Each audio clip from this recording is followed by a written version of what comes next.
Pai do Senhor para todos. Estamos retomando aqui nossas gravações relacionadas ao estudos bíblicos. Estávamos um tempo já sem fazer novas gravações porque estava totalmente dedicado às ministrações aí das palestras relacionadas ao seminário Cremos, né? Tanto na área de soteriologia quanto na área de cristologia. Então, como estávamos empenhados aí nesse trabalho, não estávamos realizando gravações, mas agora, graças a Deus, uma vez já tendo realizado essas palestras, esses trabalhos, agora retomamos nossas gravações relacionadas tanto ao estudo bíblico quanto ao canal teológico, as aulas de teologia em ética cristã que estão seguindo.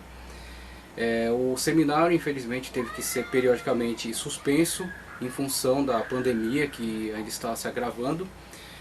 Mas quando houver, e se Deus quiser, logo estaremos livres aí desta situação difícil, essa situação complicada, respeitando o período de quarentena. Se Deus quiser, o Senhor vai dar sabedoria aos homens para desenvolver medicamentos para tratar, tá certo, essa pandemia, e também esse vírus vai ser derrotado em nome do Senhor Jesus. Então estaremos retomando aí nossas atividades, retomando aí nossas atividades de culto também. E quando houver autorização por parte da nossa liderança, estaremos então retomando o nosso seminário para a conclusão com mais 2 palestras que ainda serão ministradas, tá ok? Então aqui daremos prosseguimento ao nosso trabalho de estudos bíblicos relacionado a um projeto de ensinamento integral das Sagradas Escrituras que está sendo desenvolvida na Assembleia de Deus, Ministério do Belém, setor 34 Pinheiros, em Vila Madalena, ok? Nosso pastor setorial, o pastor Paulo Moraes, o nosso dirigente local, o pastor evangelista Alvino Dias, ok? E estamos lá ministrando ensinos tanto em Antigo Testamento quanto em Novo. No Novo Testamento já avançamos até o capítulo 3 e agora vamos adentrar o capítulo 4 de Mateus, do Evangelho de Mateus.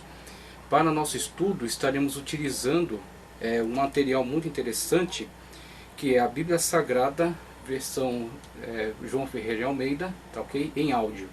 A Bíblia Sagrada em áudio. Estaremos fazendo uso aí desses áudios, tá ok? Das nossas gravações. Faremos comentários também relacionados ao estudo que eu já desenvolvi nesse capítulo 4, versículos 1 a 11, que estão aqui inseridos no livro, tá certo? O livro que é fruto aí desses comentários, de uma reflexão sobre esse texto. O livro O Caminho de Vitória sobre o Deserto. Aprenda com Cristo a superar e a vencer pela orientação do Espírito Santo. Então temos esse livro, por enquanto só temos PDF, tá ok? Disponível para ser baixado. Mas se Deus quiser, logo, Deus nos abençoando, estaremos publicando esta obra. Então tem esta obra para ser publicada, tem uma obra relacionada à reforma e também estou preparando um relacionado ao estudo soteriológico e cristológico da declaração de fé das Assembleias de Deus. Então estaremos também fazendo comentários, lendo, né, material do livro, que já foi elaborado em cima, né, desses textos de Mateus 4, 1 a 11, relacionado à tentação e à vitória de Cristo, tá ok? Durante esse período. E vamos estar enriquecendo também com outros comentários. Eu quero trazer aqui comentário de Champlin, tá? Comentário de Champlin, comentário versículo por versículo do Novo Testamento, Evangelho de Mateus, de Champlin. Também comentário de John MacArthur, tá ok? Comentário bíblico de John MacArthur, que está trazendo aqui para complementar aqui o nosso estudo. Matthew Henry, ok? Matthew Henry, Evangelho de Mateus também. E o comentário histórico-cultural da editora Vida Nova, ok? Matthew Henry, editora CPAD. O Champlin, o comentário MacArthur é Thomas Nelson. O histórico-cultural é editora Vida Nova, tá? E o Champlin é Hagnus, editora Hagnus. Então vamos estar trazendo aí contribuições desses materiais para enriquecer aí o nosso estudo. Então no primeiro momento vamos ouvir aqui o áudio, tá ok? Daquele material que eu já mostrei, a Bíblia Sagrada em áudio, de João Ferreira de Almeida. Vamos estar ouvindo aqui esse áudio então, e depois disso estarei fazendo aí algumas leituras e comentários para enriquecer o nosso estudo. Ok? Eu pretendo dividir em 11 estudos, cada um em cima de um versículo de capítulo 4 de Mateus, versículos 1 a 11. Então vamos ver aí como vamos desenvolver da melhor maneira e que o Senhor esteja abençoando poderosamente a sua vida em nome de Jesus. Vamos lá, vamos ouvir aqui. Deixa eu retornar. Mateus, capítulo 4. A seguir, foi Jesus levado pelo Espírito ao deserto para ser tentado pelo diabo. E depois de jejuar 40 dias e 40 noites, teve fome. Então o tentador, aproximando-se, lhe disse: Se és filho de Deus, manda que estas pedras se transformem em pães.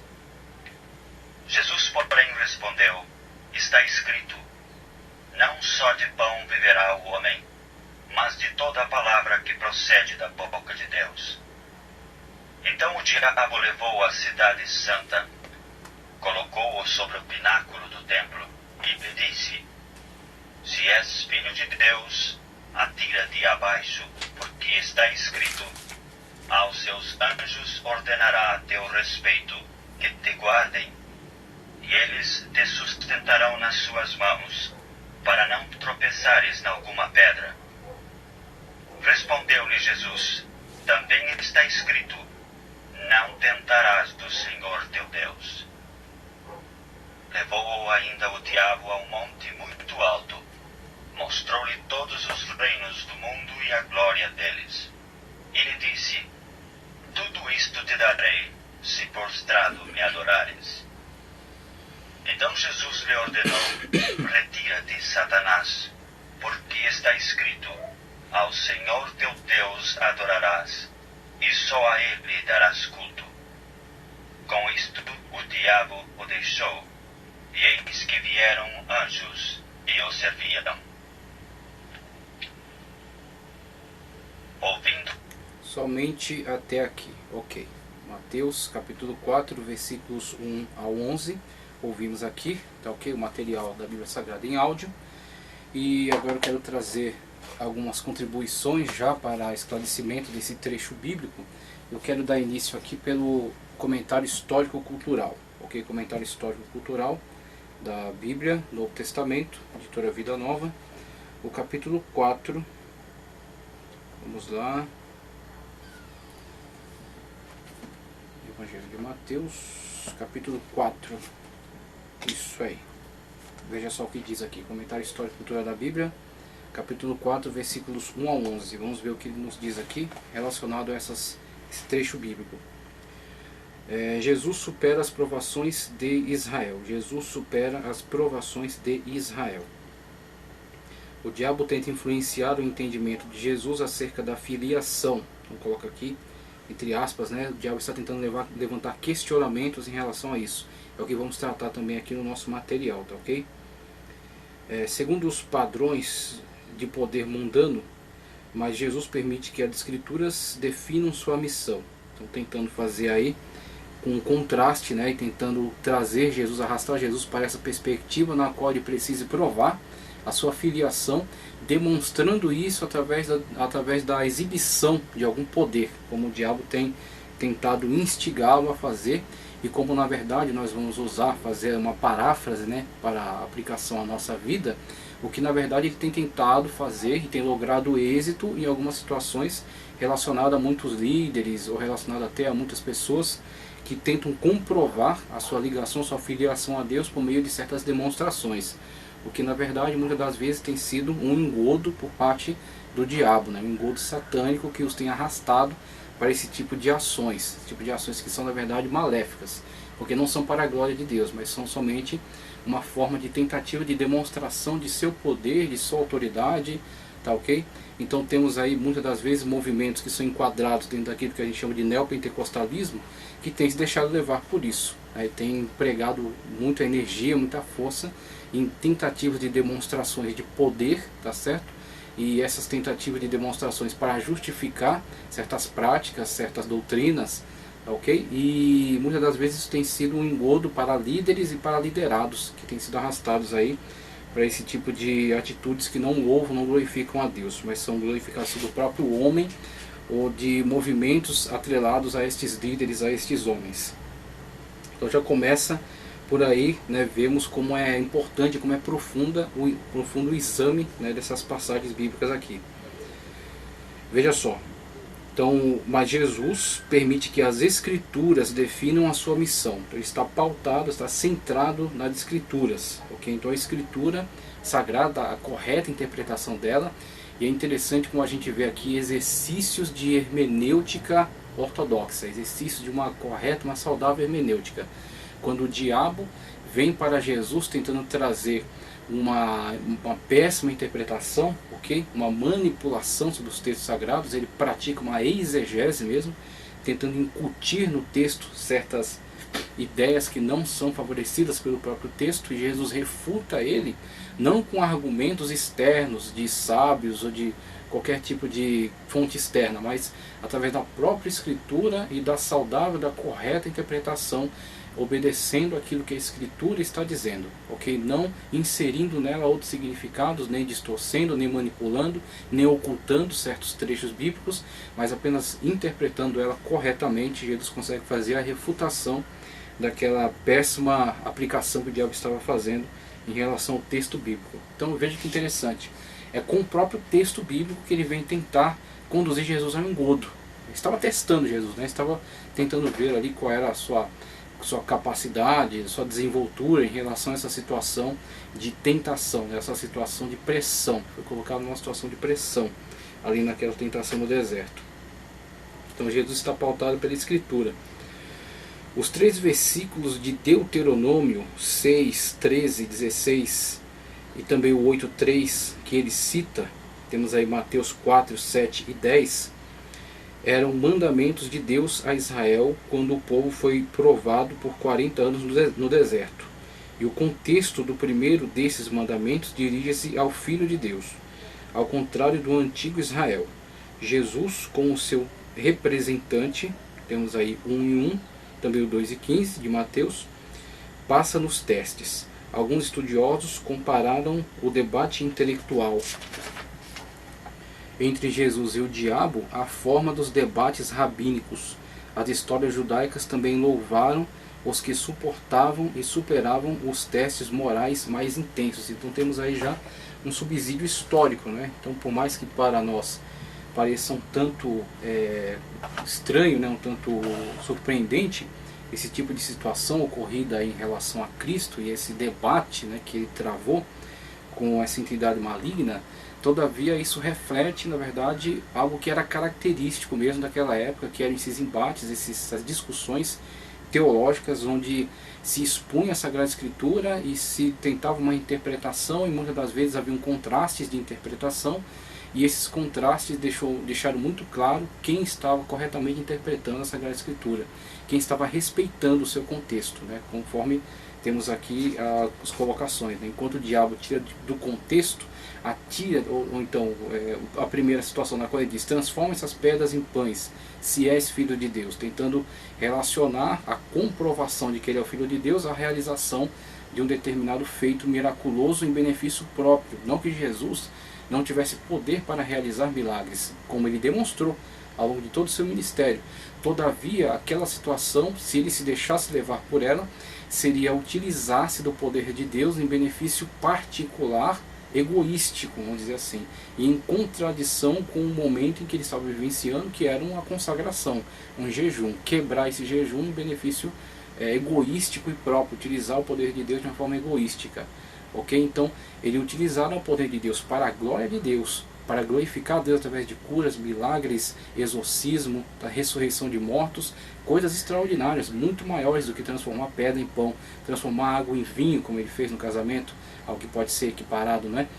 Só que todavia isso tudo para a glória de Deus, e não para a glória própria, e nem para o benefício próprio, como muitos têm se utilizado na atualidade, tentado usar Deus em vez de deixar ser usado por Deus, em vez de ser um instrumento nas mãos de Deus, em vez de ser alguém cuja obra, né, cujos testemunhos, os feitos, irão glorificar a Deus. Não, muitos têm tentado glorificar a si mesmos através de supostos atos miraculosos, ok? Ou pregação, né, certo impacto na sua pregação, manipulando as pessoas e fazendo com que o seu nome seja centralizado, né? Então ele esteja colocado como um grande mestre, um grande pregador, um grande ensinador, um conferencista internacional, um grande apóstolo, autoridade em libertação e por aí vai. Mas Cristo não. É Deus que tem que ser glorificado. O objetivo dele é glorificar o Pai através da sua obra. Então ele não poderia manipular o poder lhe concedido pelo Espírito Santo para benefício próprio, senão para a glória de Deus. Então ele sabiamente refuta: nem só de pão viverá o homem, nem só de pão viverá o homem, também de pão, também precisa se alimentar, mas não é o principal, não é o centro, não é o objetivo final, não é a finalidade. Nem só de pão viverá o homem, mas de toda a palavra que sai da boca de Deus, ou seja, das ordens de Deus, da palavra, né, emanada de Deus, ok? Da autoridade de Deus. Então, a palavra de Deus é aquilo que vai conduzir as suas decisões, as suas atitudes, a sua maneira de se comportar, a sua maneira de usar o poder lhe concedido pelo Espírito Santo. Nem só de pão viverá o homem, mas de toda a palavra que sai da boca de Deus. Então ele se opõe àquela tentativa de Satanás, aquele engodo, por meio da centralidade da palavra de Deus na sua vida.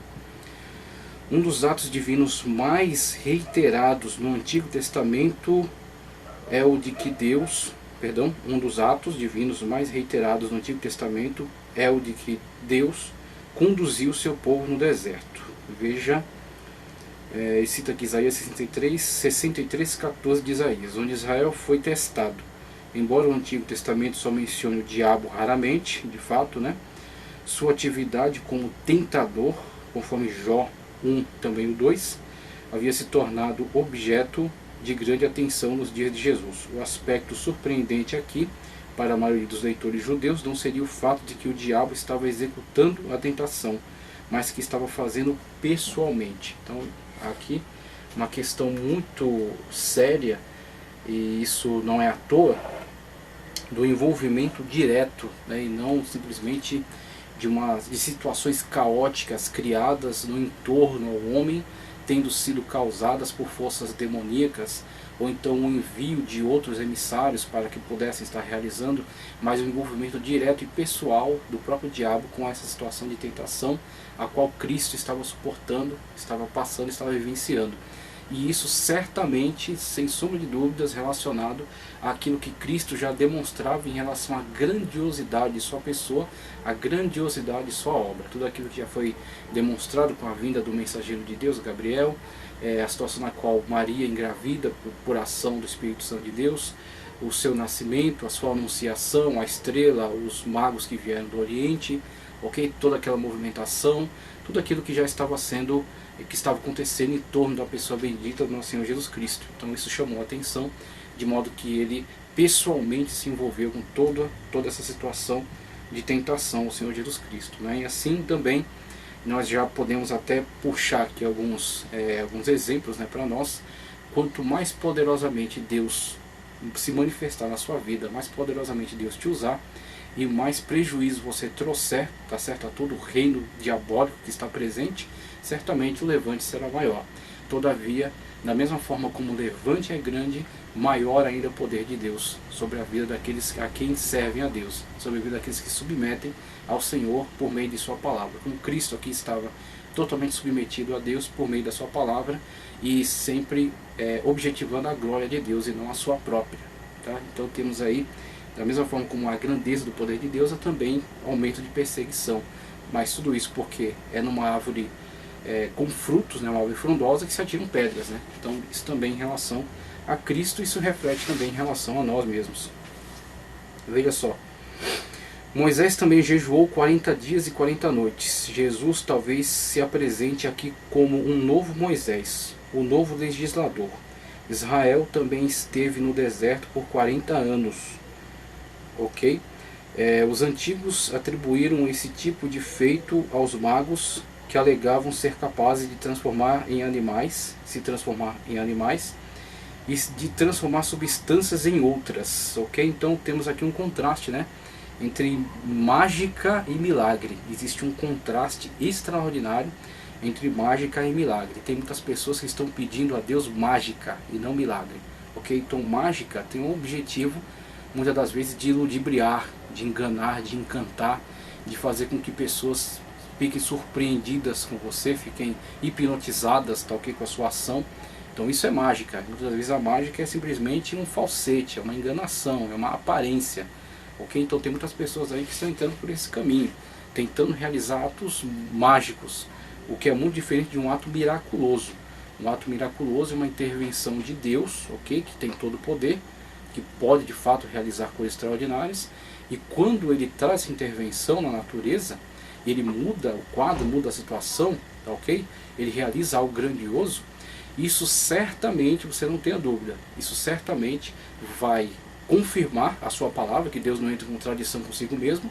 Isso vai ser bênção para a vida daquele que está sendo alcançado por esse ato miraculoso, mas não somente para ele, vai alcançar e abençoar a vida daqueles que estão em torno, que estão em volta, e vai ser glória para o nome do Senhor, que é o único nome que deve ser glorificado.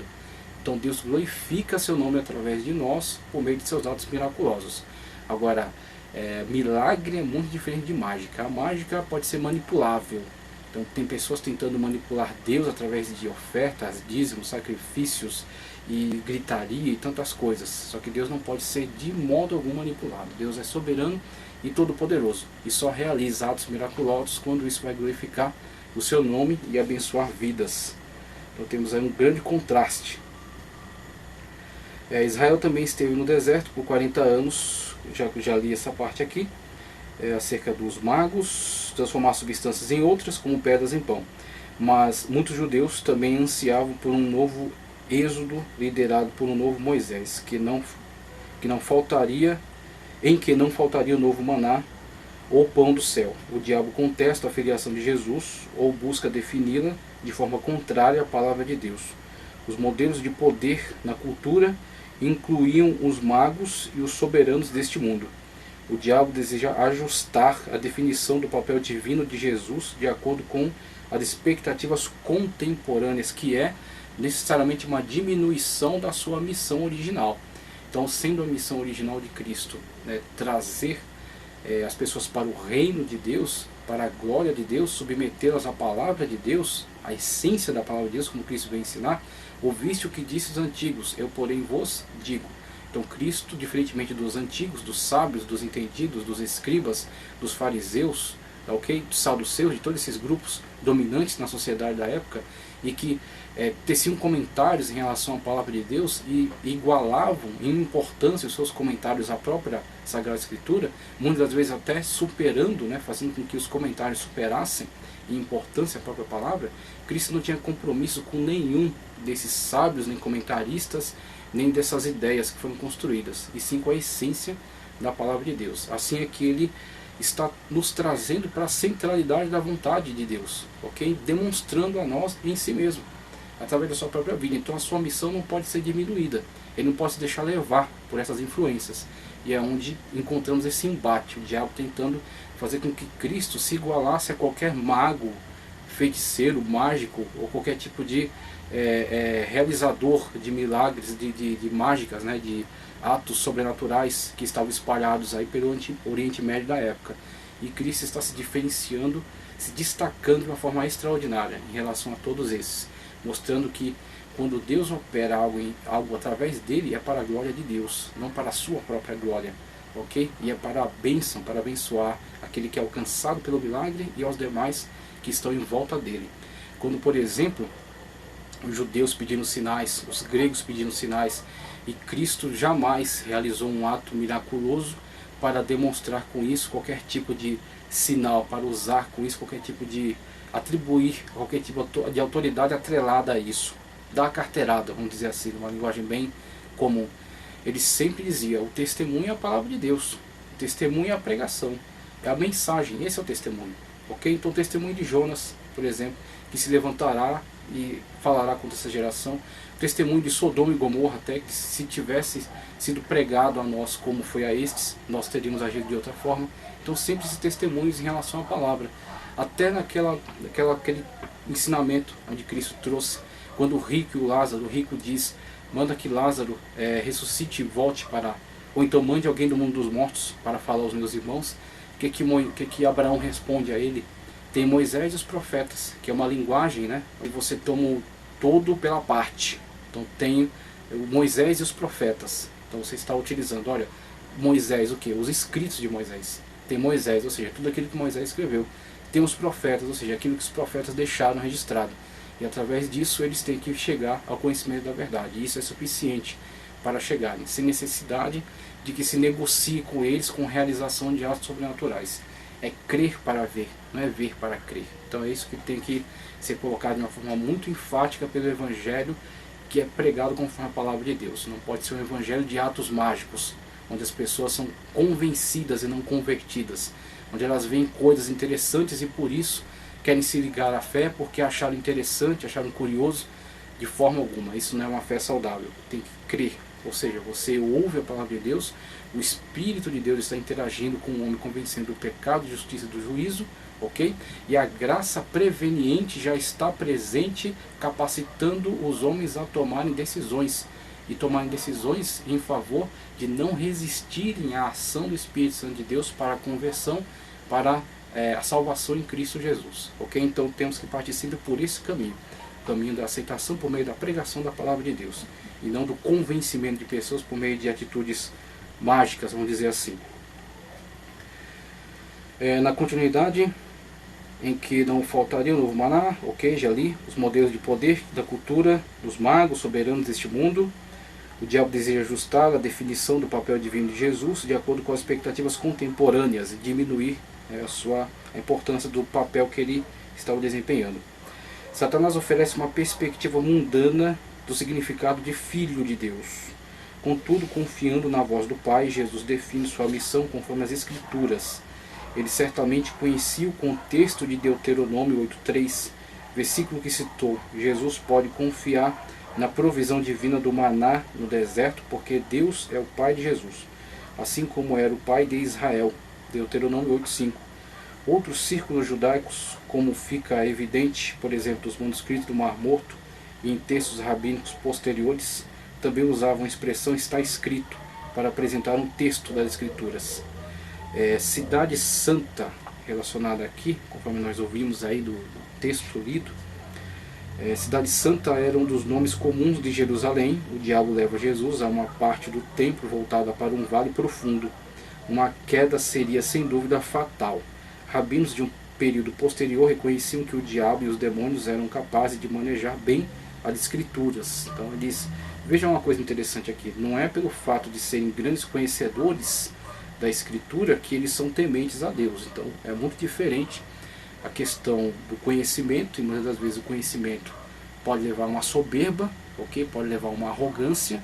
Por isso que a salvação do cristianismo não tem nada a ver com gnosticismo, com gnose, com conhecimentos secretos ou profundos ou místicos, e sim tem a ver com, a partir da comunicação da verdade que é Cristo, a sujeição a Ele.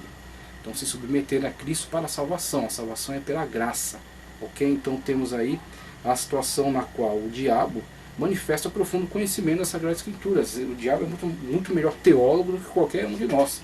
Todavia não teme a Deus, não se submete a Deus. Então uma pessoa iletrada, analfabeta, que conhece poucos versículos da Bíblia, mas que é temente e submissa a Deus, é muito superior a qualquer teólogo graduado, PhD, ThD.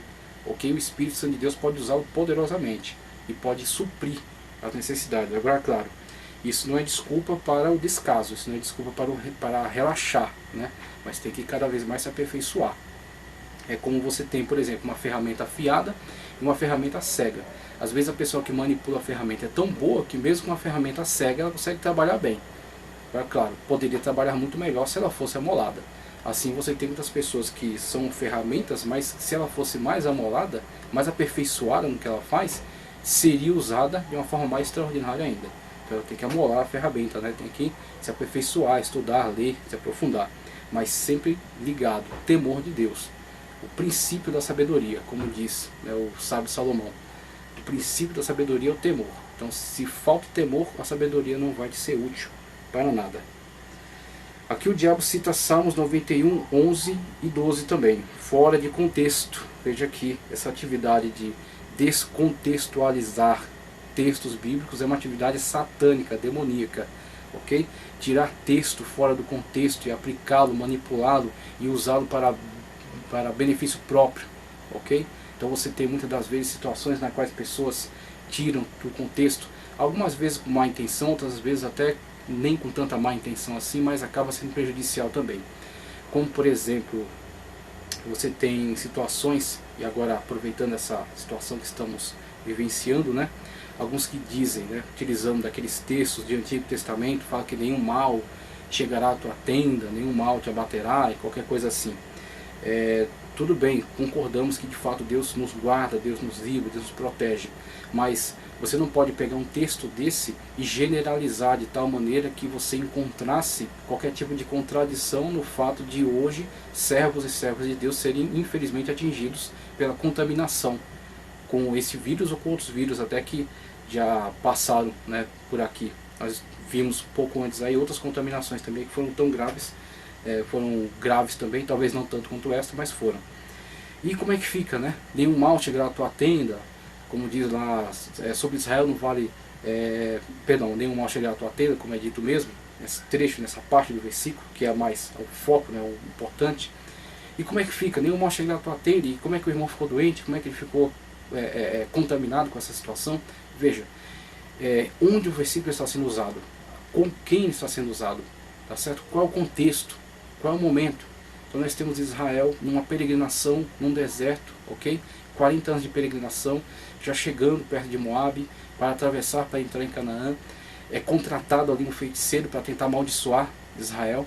E o que acontece? Israel, nessa situação, na qual Deus está falando através da boca do próprio falso profeta, né, que era até um profeta de Deus, mas que se corrompeu, se vendeu, Deus está utilizando-se deste homem para inverter a situação e dizer: contra eles não vale nenhum encantamento, nenhum mal chegará à sua tenda.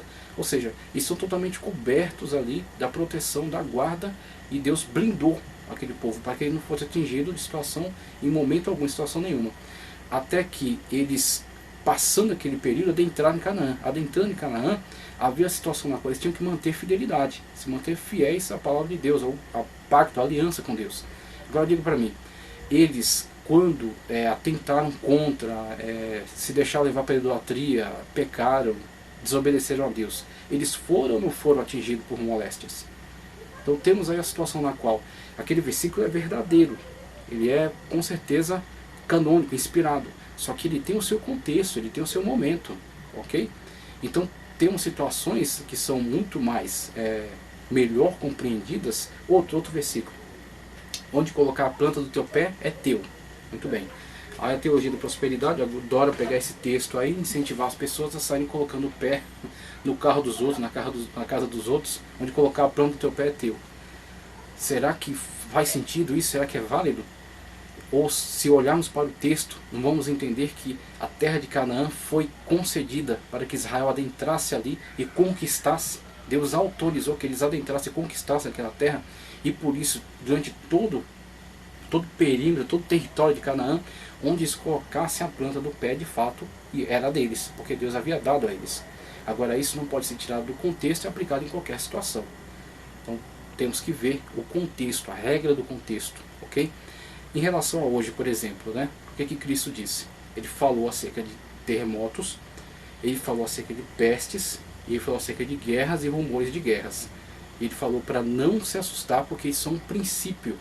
Então temos a situação na qual hoje estamos vivenciando, estamos vivendo dentro de um sinal. É um sinal da vinda de Cristo Jesus. Ele vai levar um povo escolhido para si. A vinda de Cristo Jesus é um evento em duas etapas: o arrebatamento, o arpadizo, tá, okay? Que é o rapto, quando seremos levados para Cristo Jesus, seremos transformados, os mortos ressuscitarão primeiro e todos encontraremos com o Senhor. E a segunda fase do evento, a vinda de Cristo, é a parousia, na qual todos nós voltaremos com Cristo para derrotar, tá certo, o anticristo que estará reinando no mundo e estabelecer o reino milenial, ok? Então temos a situação na qual estamos hoje dentro de um sinal, que é um sinal que antecede o arpadizo, a vinda, o arrebatamento da igreja. Então estamos na iminência, estamos às portas do arrebatamento, e isso é feito para nós com muita clareza. Em que momento da sua vida você viu uma situação na qual nem as igrejas puderam abrir? Isso é totalmente novo. Então temos aí uma situação que de fato é nova, e é uma situação que é um sinal, uma demonstração. É até uma demonstração em relação à situação que será vivenciada após o arrebatamento, quando buscarão um meio de se reconciliar com Deus, buscarão uma igreja, buscarão um meio de orar, de tentar encontrar algum consolo, e não encontrarão, não haverá. Então temos já uma demonstração antecipada, porque tudo que Deus faz, Ele traz um aviso anterior, por causa da sua misericórdia e do seu amor. Então temos aí, este aviso está sendo dado, essa demonstração do que vai ser pós-arrebatamento, né, com essa situação de isolamento que estamos vivenciando agora, né? Apenas uma pequena demonstração. Mas o principal aqui é ver que é uma atividade demoníaca tirar texto fora do contexto e aplicá-lo a seu bel prazer. Isso é uma atitude totalmente prejudicial, danosa, né? Então temos que tomar muito cuidado com isso. Em relação a hoje, por exemplo, no mundo tereis aflições, mas tem de bom ânimo, eu venci o mundo. Esse é o texto. Novo Testamento, palavras de Cristo. Cristo disse, tereis aflições.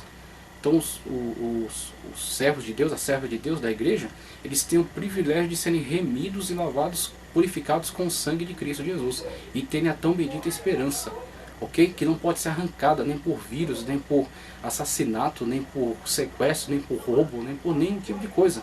Como Paulo diz, nem altura, nem profundidade, nem perigo, nem espada, nem morte, nem vida, nada pode nos separar. Então ter essa bendita esperança faz toda a diferença. Não interessa a maneira como você vai passar para a eternidade, interessa que na eternidade você tenha a garantia do selo do Espírito Santo que está sobre você. Você está selado, predestinado às mansões celestiais com Cristo Jesus. Como você vai passar, isso é irrelevante, isso não faz a menor diferença. O que interessa é que você sabe para onde você vai. Então temos aí esse diferencial extraordinário. Então se for atingido por contaminação, não é motivo para pânico, para desespero, mas sim para confiar até o fim no Senhor Jesus Cristo, porque as suas palavras não caem por terra. Veja só, lembrando que é necessário também o respeito e a guarda da quarentena. É preciso dar essa ênfase aqui para não ser mal interpretado. A guarda da quarentena até como respeito, para que você não se torne um hospedeiro e contamine outras pessoas, que muitas vezes pode ter a situação na qual você não é tão afetado pela contaminação, mas você pode contaminar pessoas que podem ser grandemente afetadas. Então guarde a quarentena, ore a Deus, leia, estude. Estou disponibilizando aqui esse estudo também para ajudar, né, durante esse período, e vamos passar desse momento. Aqui o diabo cita Salmos 91, 11 e 12, fora do contexto. O versículo 10 do mesmo Salmo deixa claro que a proteção angelical enviada por Deus, também em Marcos 1,13 ele cita isso, é para os acontecimentos que sobrevêm a seus servos, e não uma desculpa para buscar esses perigos. É uma diferença muito grande entre você se colocar numa situação de risco, tá certo? De livre e espontânea vontade, ou você será atingido por uma situação não prevista, não esperada, e quando você é atingido, você está, por exemplo, desempenhando algo, ou trabalhando para Deus, desempenhando algo para Deus, evangelizando, proclamando o Evangelho, como Cristo mesmo falou. Se beberes coisas mortíferas, não te fará mal algum. Se tocar em serpentes, não te fará dano. Por quê? Porque ele estava dando vamos dizer assim, ele estava dando um respaldo para que eles fossem de forma destemida pregar o Evangelho, mesmo diante de todas as intempéries, situações difíceis. Isso não era uma carta branca para a irresponsabilidade, mas sim era uma cooperação de Cristo com eles no meio daquelas todas as dificuldades que enfrentariam. Então temos uma situação muito diferente entre você ser pego de sobreaviso e diante dessa situação Deus te guardar, te proteger, te livrar de tantas coisas que você foi livrado que você nem imagina. São coisas que você só vai saber na eternidade, e que Deus te livrou, e você passou por a situação que você nem imaginou que estava passando. Ou então você, de forma irresponsável, se colocar em risco. Então é muito diferente, a situação não tem nada a ver com a outra. Vejamos aqui a continuação. Veja só, Salmo 91, 11 e 12, fora do contexto, como eu já disse aqui. O versículo 10 do mesmo Salmo deixa claro que a proteção angelical enviada por Deus, aqui já citei, é para os acontecimentos que sobrevêm a seus servos e não uma desculpa para buscar esses perigos. As palavras de Satanás nessa tentação remetem ao versículo de uma obra judaica popular em que os ímpios zombam dos justos. Então está remetendo aqui a um texto que era muito popular na época deles. Valendo-se do mesmo contexto geral, Jesus cita Deuteronômio 6 e 16, uma referência à maneira pela qual os israelitas puseram Deus à prova em Massá, recusando-se a aceitar que o Senhor estivesse entre o povo até ele realizar o sinal. Êxodo 17:7. Esse mundo tecnicamente não pertencia ao diabo. Daniel 4:32 afirma isso, que não pertence ao diabo, que só era dono do coração dos homens na condição de usurpador. E eu até cito aqui o comentário de Boyer, tá certo? De Orlando Boyer, que eu achei muito interessante, quando ele diz que reinos são esses que são prometidos, né? Alguém pode pensar que é o mundo, né? Então temos aí definições gregas interessantes para mundo, como Gea, mundo natural físico, ou como cosmos, que é o sistema. Então temos aí situações nas quais, quando ele oferece o mundo, e eu cito aqui Orlando Boyer, não está se tratando da criação de Deus, mas sim dos mundos fictícios, dos mundos inventados, tá certo? Da glória mundana. Então temos o mundo, temos muitos reis, né, que se dizem reis de determinadas situações no mundo. O rei do rock, o rei do futebol, o rei do dinheiro.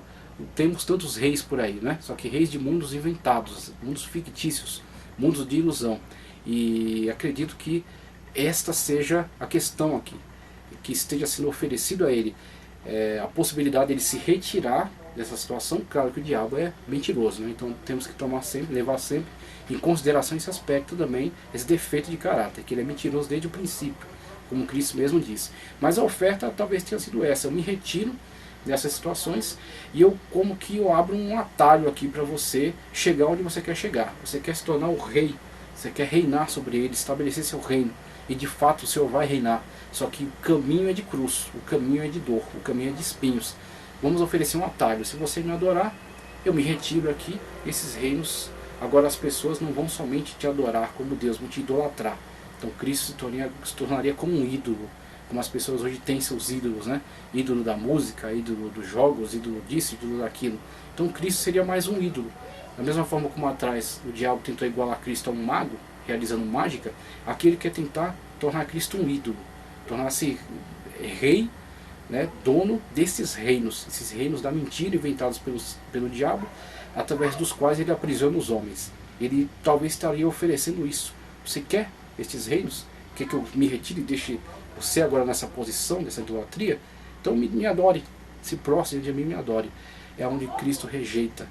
Então o caminho por meio do qual Cristo chega ao trono e se assenta à destra de Deus, tem todo um percurso que passa pela obediência até a morte e morte de cruz, como Paulo disse já bem em Filipenses, na carta que escreveu aos Filipenses. E Cristo não tomou atalho, ele chegou até onde ele queria que chegar, da maneira certa, como Deus havia designado. E por isso que ele foi lhe dado um nome que é sobre todo nome, o único nome através do qual nós podemos ser salvos, que é o nome de Cristo Jesus. E é por isso que ele é o único que pode tomar o livro e abrir os 7 selos e trazer juízo sobre toda a humanidade, toda a existência, porque ele tem esse poder, essa autoridade e esse domínio. Ok? Ele não negociou com o diabo. Valendo-se do mesmo contexto geral, Jesus cita Deuteronômio, como já falei aqui. Este mundo tecnicamente não pertencia ao diabo, também já citei. O melhor que o diabo podia fazer seria tornar Jesus o tipo de Messias político e militar esperado pela maioria dos judeus que ansiavam por um líder messiânico. 4:10 aqui, Deuteronômio 6:13, texto citado por Jesus, mais uma vez no mesmo contexto das Escrituras, proíbe a idolatria. Proíbe a idolatria. Um mandamento violado por qualquer pessoa que adorasse ao diabo, se prostrasse diante dele, e muitas pessoas têm sido levadas a isso, induzidas a isso, para conseguir certos benefícios de uma forma rápida, tá certo? Conseguir chegar a certos lugares que almeja, que cobiça, de uma forma, vamos dizer assim, instantânea. E muitas pessoas às vezes se prostram a esse tipo de idolatria, porque são compradas por essa oferta. Cristo não podia se vender a esse tipo de oferta. Veja, 4:11 para encerrar aqui. Os anjos prometidos em Salmos 91:11, prometidos em Salmos 91:11, vem servir Jesus, que havia se recusado em Mateus 4:6 e 7 a fazer mau uso da promessa fora de contexto. Então é muito interessante observarmos esses detalhes, como Cristo de fato refuta, né, as tentativas de Satanás de uma forma muito extraordinária, através do uso da própria palavra de Deus, sem fugir da palavra de Deus, interpretando ela conforme o contexto e respeitando o seu sentido, o sentido que a própria palavra de Deus está dando àquele texto que está sendo colocado. Então, não fazendo não inserindo interpretações conforme seu bel prazer, tá certo? Não fazendo exegese, mas fazendo uma exegese muito responsável, ok? E submetendo-se e obedecendo à palavra de Deus, uma vez que ele veio até nós, se humilhou e se colocou na posição de servo, para nos mostrar o que é verdadeiramente servir a Deus. Então temos aí o caminho de Cristo, é isso que estamos enfatizando aqui nessa primeira aula. Qual é o caminho? Como se serve a Deus, como se adora a Deus, como se livra de falsas adorações, de falsos cultos, de falsas doutrinas e se caminha de fato pelo caminho que agrada a Deus, olhando o exemplo de Cristo. O seu líder não é A, nem B, nem C, o seu líder é Cristo. Então olhe para ele e veja como ele adorou e como ele glorificou a Deus, porque é nesse caminho que ele deixou aberto para nós, é por esse caminho que chegamos a Deus. Ninguém vem ao Pai senão por mim, como disse Cristo Jesus. Então vamos seguir aqui com outras leituras. Eu quero trazer um pouco da contribuição aqui do meu material, tá certo? Do meu livro, O Caminho de Vitória sobre o Deserto. Aprenda com Cristo a superar e a vencer pela orientação do Espírito Santo, que foi exatamente ao que Cristo esteve submetido, e submeteu a orientação do Espírito Santo de Deus para ele. Então mesmo o Espírito Santo de Deus levando ele a situações difíceis, complicadas, porque o deserto não foi fácil, o deserto foi um desafio, o deserto foi uma situação complicada de se vivenciar, era o caminho de Deus para ele. Então ele não quis atalho, ele não quis o mais fácil, mas ele quis obedecer a Deus em todas as coisas. Assim ele pôde ser vitorioso e assim também nós seremos vitoriosos. Veja só, conectar aqui.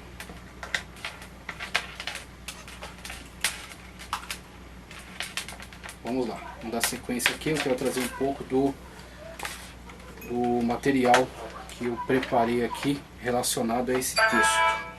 Vamos lá, está aqui. Texto básico que já foi lido, né? O áudio já foi passado aí, então já estamos a par aqui do texto.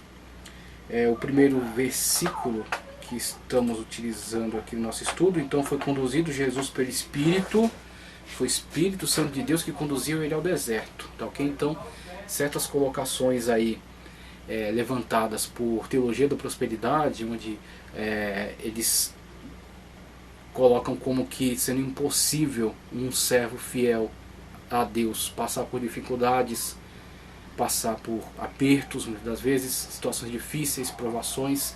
Então tudo isso está indo contra a orientação da palavra de Deus, tudo isso está indo contra aquilo que é revelado pela Sagrada Escritura. Quando nós vemos que Cristo, o servo perfeito, o homem sem pecado, tá certo? Que serviu a Deus em todas as coisas, foi perfeito em todas as coisas, foi Cristo mesmo que foi conduzido ao deserto, e não foi pelo diabo não, foi conduzido pelo Espírito Santo de Deus. O Espírito Santo de Deus conduziu ele ao deserto para ser tentado pelo diabo. Em relação a Deus é da provação, Deus estava o provando.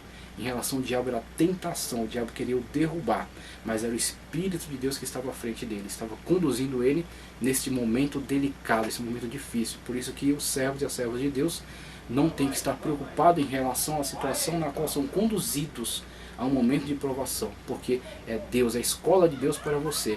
Lembre-se de José, o que José teve que passar até chegar a ser vizir do Egito e a favorecer toda a sua família, beneficiá-los com uma situação confortável. Mas teve traição dos irmãos, teve escravidão, foi vendido como escravo, tá certo, no Egito, teve falsa acusação, teve prisão injusta, ok, teve esquecimento na cadeia, tá certo, ingratidão por parte daqueles que ele ajudou.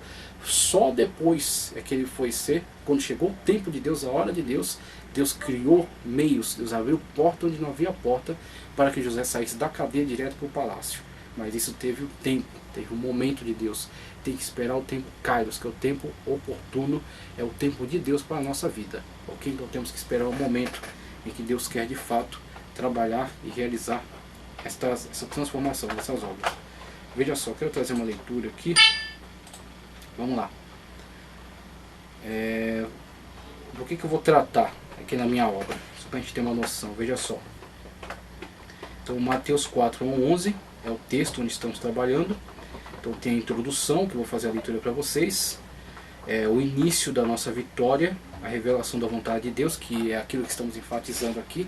De mais importante é descobrirmos de fato como está em contato, como ter conhecimento da vontade de Deus e não ser enganado pelas diversas lideranças que têm manipulado a palavra, como estar em contato direto com Deus e fazer a sua vontade, e trilhar o seu caminho, e andar, né, estar sendo conduzido pelo Espírito Santo de Deus, de acordo com aquilo que Ele quer para nós. Então, esse é o nosso objetivo, é o nosso foco. O início da nossa vitória, a revelação da vontade de Deus, o caminho de Cristo, né, então o exemplo máximo é para nós, o ato espontâneo, e é onde entra a nossa iniciativa, como nós reagimos a essas situações de provação, de tentação, essas situações de teste, ok? Como é que nós reagimos a ela.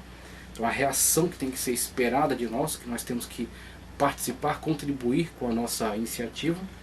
O confronto, então analisar direitinho como é que Cristo reagiu a essa situação de confronto, como Ele se comportou. Nossa meta, ok? Com o que nós temos que ter como central, o objetivo, o foco, aquilo que nós colocamos como paradigma e estamos buscando, tá ok? Em relação às nossas atitudes, os símbolos sagrados de radicalização, um pouco de como o diabo tentou manipular as situações para conduzir Cristo ao engodo e como ele também utilizará ferramentas, instrumentos, alguns voluntários que estão totalmente entregues na mão do diabo e são manipulados por ele constantemente, e outros até involuntários, né? Quando Pedro, por exemplo, Cristo disse: vamos para Jerusalém para ser entregue e morto, né, pelos gentios por vós, e aí Pedro se deixa ser usado pelo diabo num momento infeliz. Ele diz: Senhor, tenha pena de ti, que isso não te aconteça. E Cristo repreende, olhando para Pedro, mas objetivando aquele que havia usado Pedro, mesmo que foi involuntário para Pedro, né? Pedro não tinha a intenção de se deixar ser usado, mas acabou sendo, né? Porque certa ideia penetrou na sua mente e ele se deixou cair numa situação de desespero, de medo, de pânico, e acabou sendo veículo, né, para a comunicação dessa ideia. Cristo diz: para trás de mim, Satanás. Ele não está falando, o objetivo final não é Pedro, e sim aquele que usou Pedro involuntariamente. Para trás de mim, Satanás, porque não conhece os propósitos de Deus. Então ele está mandando um recado direto: Pedro, você se deixou ser usado por uma ideia maligna. E muitas das vezes servos e servas de Deus não vigiam, não se atentam às ideias que têm brotado no seu coração, na sua mente, acabam sendo veículo para a propagação dessa ideia, mesmo que não estejam possessos, tá ok, por uma entidade maligna, mas se deixam ser veículo da propagação de péssimas ideias. Símbolos sagrados de radicalização: a última investida, o alto monte, como Cristo refutou essa iniciativa de Satanás. A mesa aposta, onde eu trago aí um outro exemplo, colocando o valor de servos de Deus quando se colocam, se posicionam e como percebem qual é o valor de estar conforme a vontade de Deus.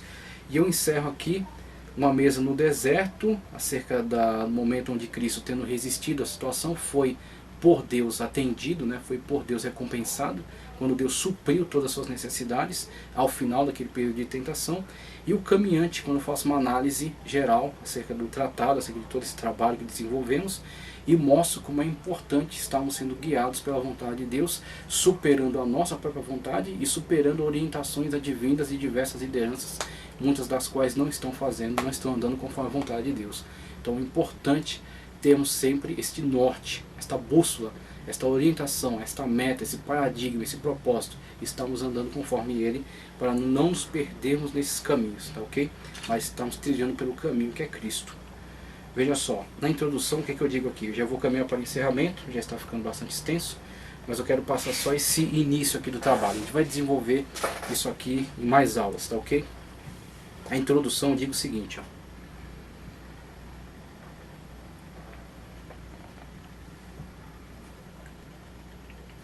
A vida do cristão é uma caminhada que tem seu início a partir do primeiro contato que ele tem com a revelação do Cristo ressurreto.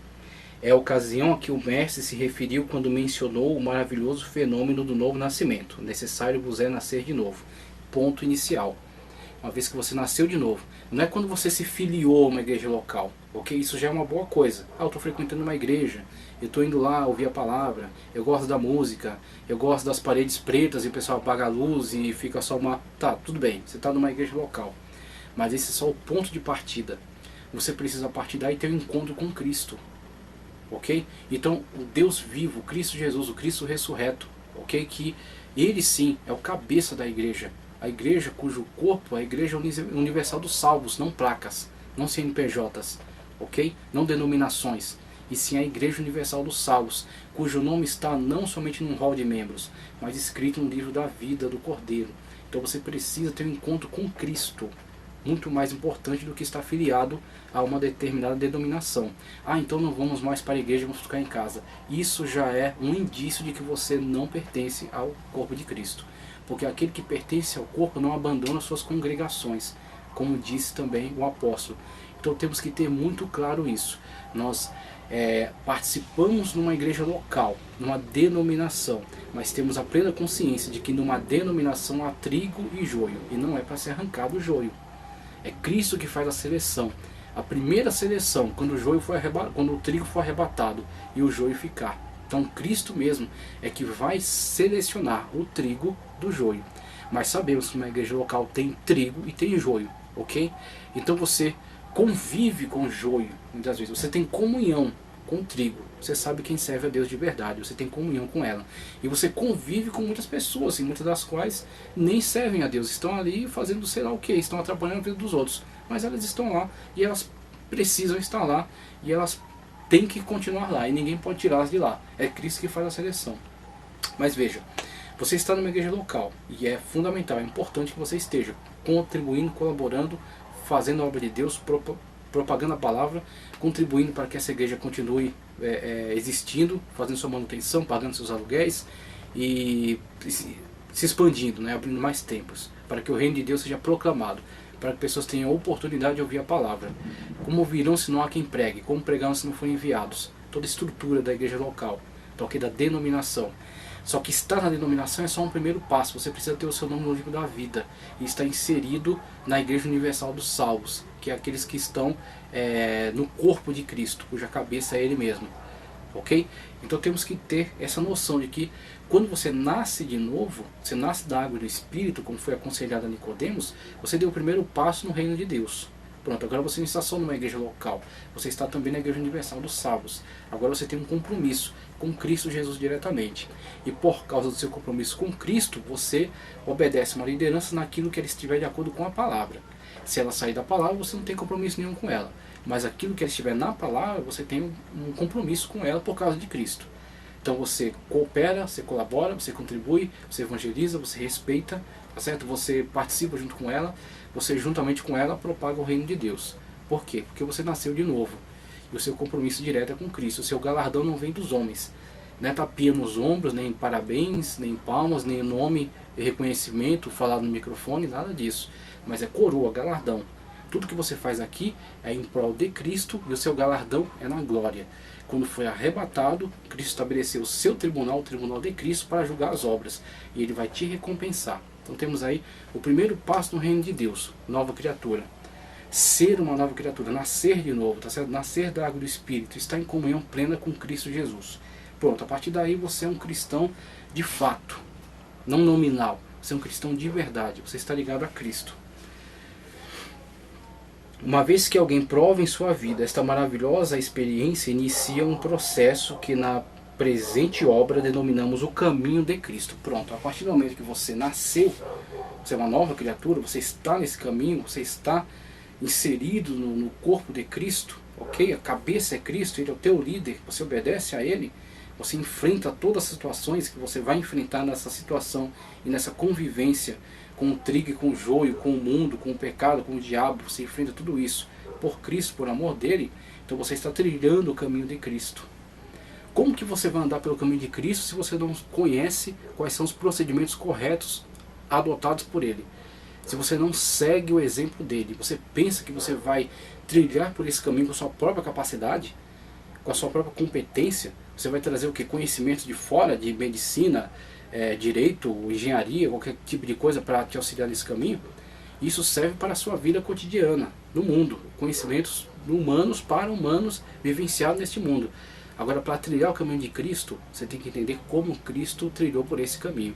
Quais foram as decisões, quais foram as atitudes, ok? Como ele se comportou, para que você possa entender e possa pôr em prática. Por isso que está registrado aqui. Mateus 4, 1 a 11, registra a escola, ok? Para trilhar pelo caminho de Cristo. Veja só, a revelação do caminho de Cristo ok? Deixa eu só ver aqui se eu estou no lugar certo, que nos é revelado pelo Espírito Santo, o caminho de Cristo, veja. Caminho este que será trilhado em toda uma vida de dedicação e de aprendizagem concernente a tudo que podemos aprender da sabedoria de Deus que nos é revelada pelo Santo Espírito durante esta longa caminhada. Muito bem, então o Espírito Santo de Deus vai criar situações, vai criar oportunidades, vai criar momentos.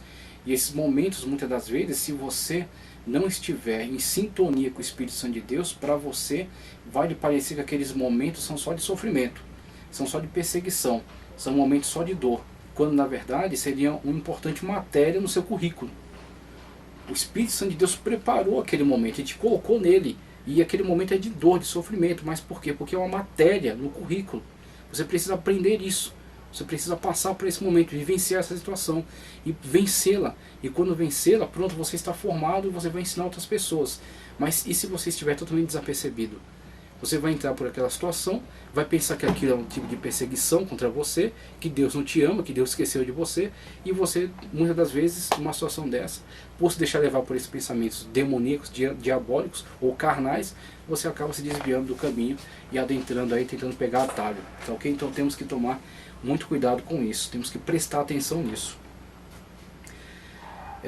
A revelação do caminho de Cristo, contida em Mateus capítulo 4, do primeiro versículo até o número 11, é o vislumbrar de uma vida dedicada a caminhar em vitória e aprendizagem por meio da comunhão com o Espírito Santo, ok? Com o Espírito, que nos revela a vontade de Deus, que diferentemente da vontade dos homens,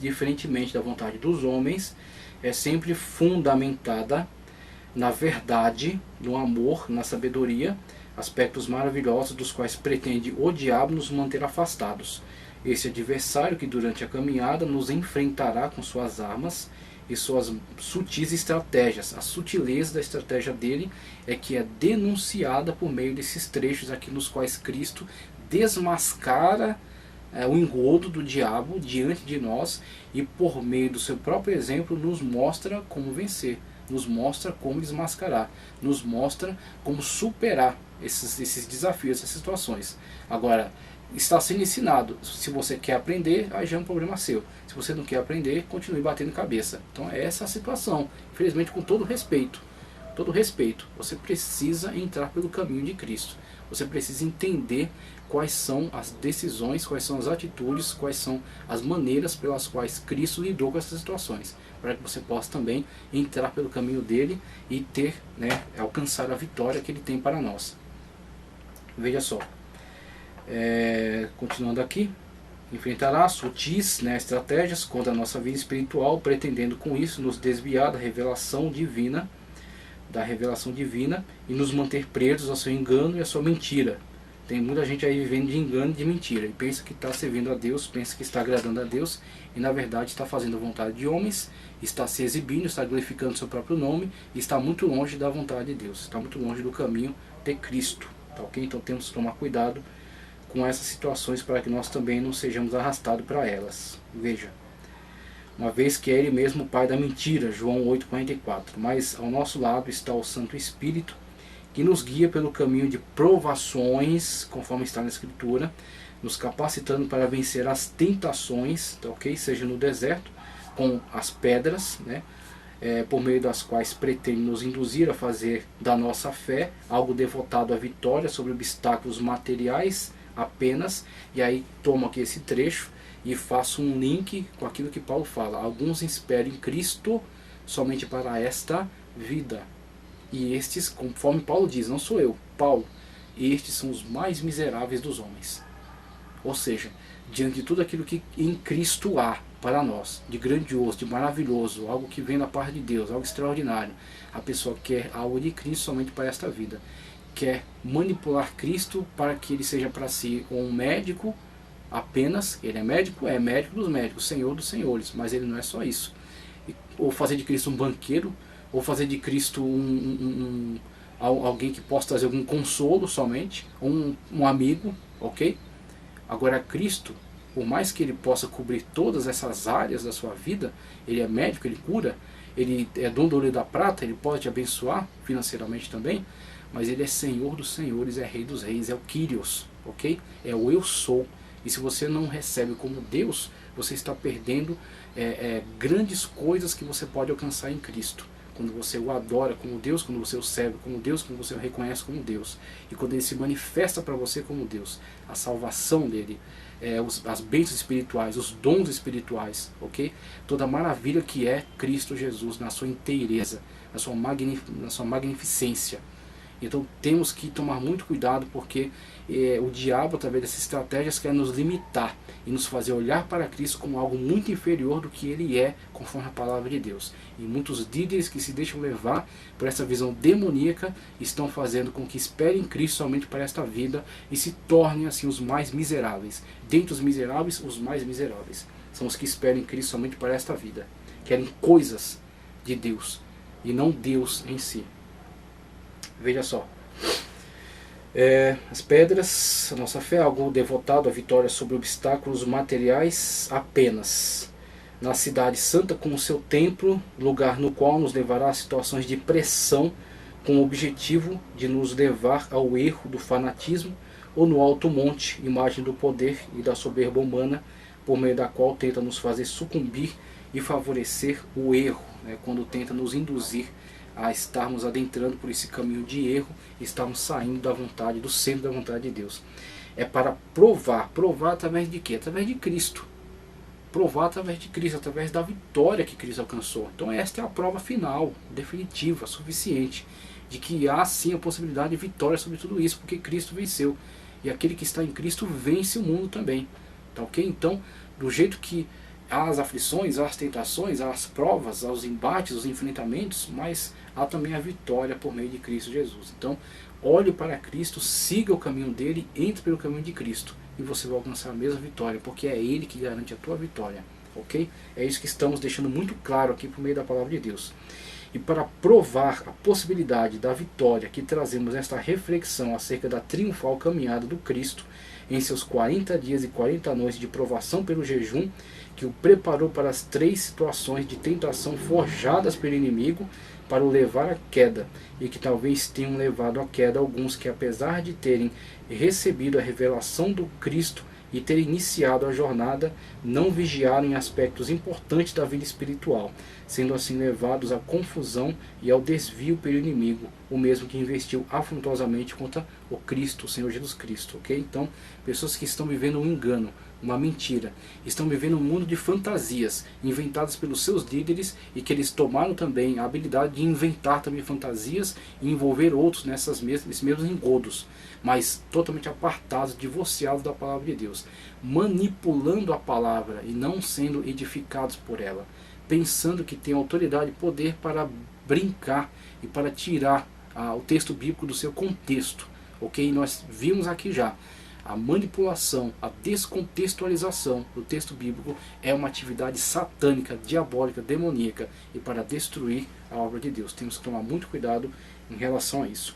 Se recebemos a revelação do Cristo e temos comunhão com o Santo Espírito, observemos as ações do Mestre, o único Mestre, o único que pode ser chamado de Mestre e Senhor, que venceu e é o único que pode nos conduzir à vitória, conforme João 10:33, a citação de João 10:33, temos aqui,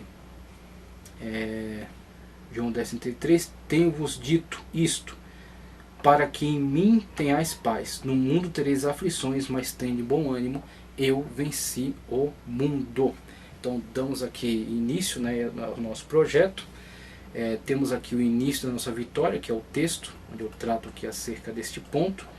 Eu não vou lê-lo agora, para não ficar o vídeo não ficar tão longo, então eu vou pausar aqui e vamos dar continuidade, tá ok? Com o próximo vídeo, prosseguindo aqui nosso estudo. Já fizemos aqui a leitura, e vamos prosseguir então com o trabalho que realizei, comentando aqui em relação a isso, desenvolvendo o estudo em relação a isso, e também acrescentando os outros comentários que já mencionei para vocês aqui, que serão usados, tá ok? Desde já agradeço. Que o Senhor possa cobrir você com a sua proteção, a você, a toda a sua família, tá ok? Ore pelos seus vizinhos, ore por todos os seus companheiros, tá ok? Continue firme, continue crendo, o Senhor Jesus Cristo vai nos dar vitória sobre todas essas coisas. porque a nossa vitória já está garantida naquele que ressuscitou e está vivo pelos séculos dos séculos. Se gostou do vídeo, curte, compartilha, inscreva-se no canal e continue conosco em nome do Senhor Jesus.